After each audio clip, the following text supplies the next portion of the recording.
Headlines नंतर एक महत्त्वाची बातमी कोल्हापुरातनं आहे। कोल्हापुरात ऊस आंदोलनाला हिंसक वळण लागलेलं आहे।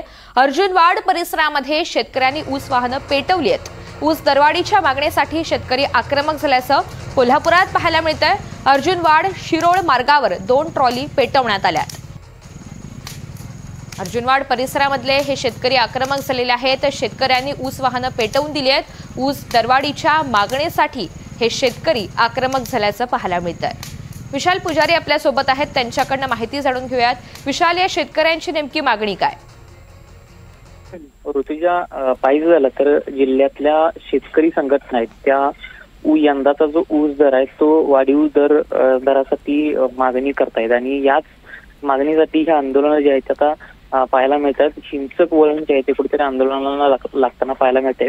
गेल्या काही दिवसांपासून अशा पद्धतीनं हे ऊसाचे ट्रक असतील, ट्रॅक्टर असतील, ते जाळण्याचे प्रयत्न सध्या सुरू असल्याचं पाहायला मिळते। शिरोळ तालुक्यात विशेषतः अनेक वाहनं जी आहेत ती पेटवलेली आहेत। रात्री सुद्धा ही वाहनं पेटवल्याच्या घटना सध्या समोर येत आहेत। सध्या जी घटना आपण पाहतोय ती शिरोळ तालुक्यातल्या अर्जुनवाड शिरोळ मार्गावर असणारा हे ऊस नेणारा हे ट्रॅक्टर आहे, हे सध्या पेटवण्यात आलेलं आहे। शेतकऱ्यांच्या संतप्त प्रतिक्रिया ज्या आहेत त्या पाहायला मिळतात, कारण यंदाचा जो दर आहे त्या दरावरूनच हे सगळं हिंसक वळण म्हणावं लागेल। गेल्या काही दिवसांपूर्वी जिल्हाधिकारी कार्यालयामध्ये एक बैठक देखील पार पडलेली होती। या बैठकीमध्ये कोणता तोडगा निघालेला नव्हता। याच नंतर आता शेतकरी पाहायला मिळत आहेत, त्यामुळे आता काही पुन्हा बैठकीच्या माध्यमातून तोडगा काढला जातो का हे पाहायचं। धन्यवाद सविस्तर माहितीसाठी।